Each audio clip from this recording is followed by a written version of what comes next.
Halo teman-teman, selamat datang di kelas MongoDB. Nah, ini adalah kelas pertama ya dari roadmap kelas MongoDB. Di mana di sini kita akan belajar pertama kali ya, kita akan bahas dasar-dasar MongoDB. Oke, sebelum kita mulai, kita akan kenalan dulu ya. Jadi nama saya adalah Eko Kurniawan. Saat ini saya kerja sebagai technical architect di salah satu e-commerce terbesar di Indonesia. Nah, saya sendiri sudah kerja lebih dari 12 tahun dan biasanya di sela-sela kesibukan saya bekerja ya, saya biasa menyempatkan diri berbagi konten soal programming ya di website Programmer Zaman Now atau di YouTube channel Programmer Zaman Now. Oke, kalau teman-teman ingin diskusi dengan saya, teman-teman juga bisa kontak saya lewat Telegram, atau jangan lupa juga follow sosial medianya Programmer Zaman Now ya. Ada di LinkedIn, ada di Facebook, Instagram, YouTube, Telegram channel, ada juga di TikTok. Atau kalau dari perusahaan teman-teman butuh konsultasi, teman-teman bisa diskusi dengan saya di email pribadi saya. Oke, sebelum teman-teman mengikuti kelas MongoDB ini, nah, ini adalah beberapa hal yang perlu teman-teman pelajari ya, atau minimal teman-teman harus mengerti gitu ya. Nah, yang pertama teman-teman sudah mengerti cara menggunakan perintah berbasis terminal ya. Bagus-bagus kalau lancar ya. Jadi minimal teman-teman ngerti gimana cara membuka terminal, bagaimana cara memberikan perintah di terminal, dan lain-lain. Nah, setelah itu teman-teman juga pastikan sudah pernah belajar database ya, yang basisnya adalah relasional. Contohnya misalnya MySQL atau PostgreSQL. Nah, kalau teman-teman misalnya belum pernah belajar dua ini, saya sarankan teman-teman belajar gitu ya. Nah, jadi yang penting sih database-nya berbasis relasional. Ada yang lain sebenarnya ya, seperti Oracle atau SQL Server dan lain-lain. Jadi teman-teman kalau bisa sudah mengerti dulu. Karena sebelum belajar MongoDB, di mana dia adalah NoSQL, itu pastikan teman-teman sudah belajar dulu tentang database SQL-nya. Oke. Direkomendasikan teman-teman mengerti bahasa pemrograman JavaScript ya. Nah, walaupun mungkin teman-teman tidak mengerti misalnya gitu ya, itu sebenarnya nggak masalah sih. Tapi kalau mengerti lebih baik ya. Kenapa? Karena MongoDB itu tidak menggunakan lagi SQL, melainkan menggunakan JavaScript ya untuk melakukan operasinya. Oke, jadi ini adalah hal-hal yang perlu teman-teman persiapkan ya sebelum mengikuti kelas ini. Oke, kita akan berkenalan dulu dengan MongoDB itu sendiri. Gatal karena ketombe basah? Masalahnya bukan di permukaan aja. Move on ke Head & Shoulders. Masuk hingga ke 5 lapisan. Bebas ketombe basah hingga 100%. Head & Shoulders. Teruji secara dermatologi. Fanta rasa aku baru nih.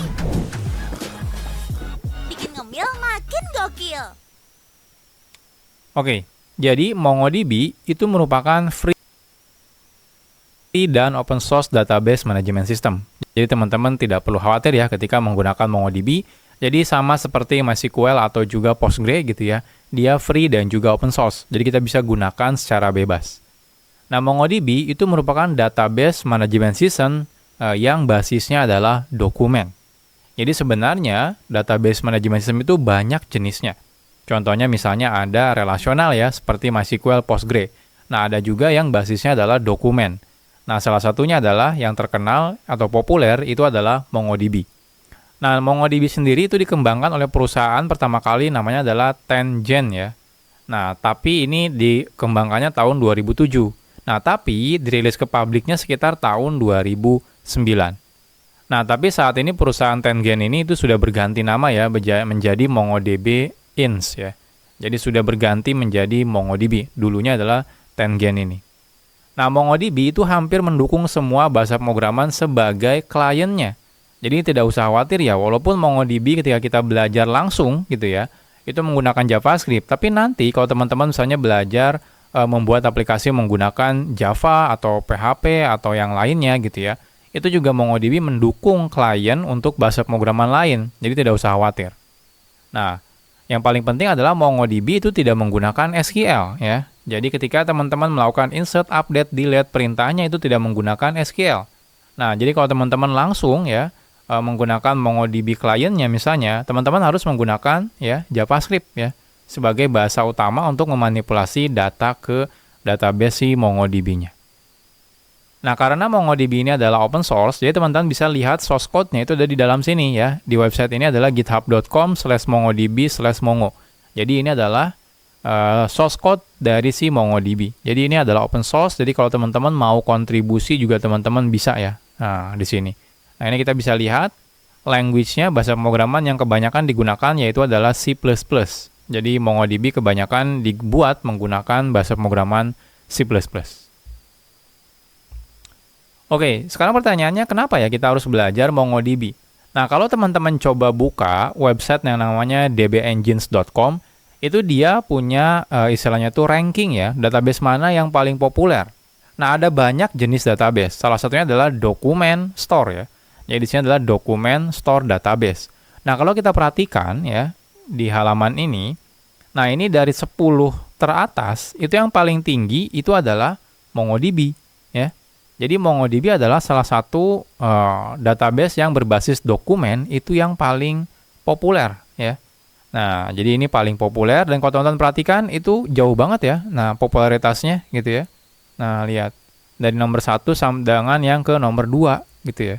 Nah, seperti ini. Jadi tidak ada salahnya teman-teman belajar MongoDB karena populer sekali dan memang banyak yang menggunakan MongoDB ya ketika menggunakan si database yang berbasis dokumen ini. Oke, pertanyaannya apa sih document oriented database? Kan sebelumnya kita menggunakan relational database ya, yang semuanya berbasis menggunakan tabel. Nah, apa sih yang document oriented database itu? Gitu ya.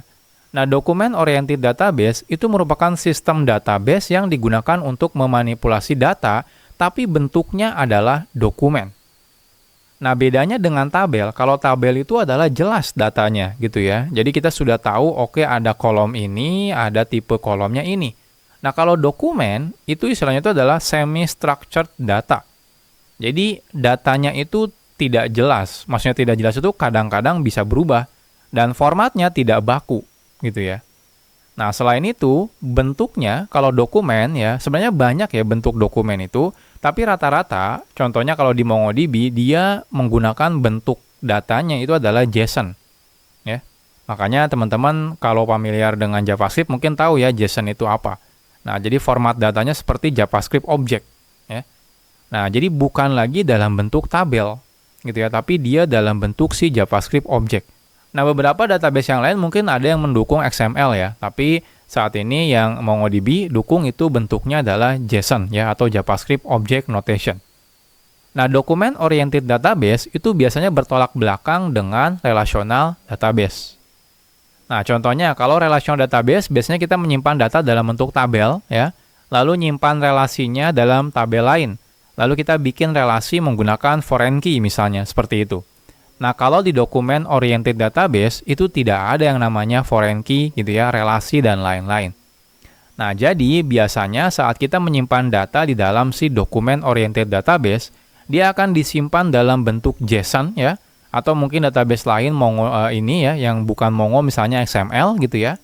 Dan dia, ketika butuh relasi, dia akan menyimpan sebagai embedded object di dalam si JSON-nya, atau dalam si XML-nya. Dia nanti disimpannya di dokumen yang sama. Ini dunia kita, ini cara kita. Kopi Good Day, karena hidup perlu banyak rasa. Take your tax favorit check. No, cek Shopee dulu. Yang murah banyak. Seperti itu. Nah, jadi memang paradigmanya saat kita menggunakan si document oriented database, itu perlu dibedakan ya dengan si relasional. Kalau relasional, ketika ada relasi, kita akan bikin tabel terpisah, lalu bikin foreign key. Nah, kalau ini enggak. Kalau ada relasi, gitu ya, kita akan bikin embed object, gitu ya. Nah, sebenarnya sih bisa juga kita bikin dalam bentuk reference, gitu ya. Tapi ingat, di dalam MongoDB tidak ada foreign key, ya. Nah, jadi ini document oriented database. Oke, ini adalah beberapa istilah, ya, yang teman-teman perlu ketahui, ya. Kenapa? Karena mungkin istilahnya sebenarnya sama sebenarnya maksudnya, tapi mungkin nama istilahnya itu berbeda. Nah, ini contohnya kalau kita menggunakan relational database, ini istilahnya kalau menggunakan dokumen database ya, terutama kita gunakan istilah yang ada di MongoDB. Nah, contohnya kalau kita di dalam database ya, relational database ya, MySQL atau Postgre itu ada istilahnya database ya. Jadi dalam saat kita masuk ya, itu ada istilahnya tuh bikin database terlebih dahulu. Nah, jadi konsepnya seperti folder misalnya gitu ya. Jadi kita bikin database dulu. Nah, sama. Kalau di MongoDB juga istilahnya sama, database. Nah, ke bawahnya ini mulai berbeda. Lalu dalam database biasanya kan kita bikin yang namanya tabel. Nah, kalau di MongoDB itu namanya bukan tabel. Namanya adalah collection ya. Jadi bukan tabel, melainkan collection. Nah, jadi kan kalau tabel itu ya kumpulan row misalnya ya, kumpulan record ya kalau di relasional. Kalau ini adalah collection itu adalah kumpulan dokumen. Seperti itu. Nah, lalu saat kita bikin tabel kan kita biasanya akan bikin kolom-kolom di tabelnya. Di dalam MongoDB istilahnya bukan kolom, melainkan field ya, atau atribut. Kenapa? Karena kan dia basisnya JSON. Jadi ada istilahnya atribut atau field di dalam si JSON-nya. Nah, lalu tiap data yang kita masukkan ke dalam tabel, kalau di relasional namanya adalah row ya, atau baris atau record. Nah, kalau di MongoDB itu istilahnya adalah dokumen ya. Kalau di database lain mungkin ada yang XML dan lain-lain, tapi kalau di MongoDB dia menggunakan si JSON ini. Nah, lalu ya, ketika kita menggunakan relational database, itu biasanya kita akan menggunakan join tabel misalnya ya, kalau misalnya ada relasi. Nah, kalau ada relasi di dalam MongoDB, kita tidak akan menggunakan join tabel, karena memang tidak mendukung join ya.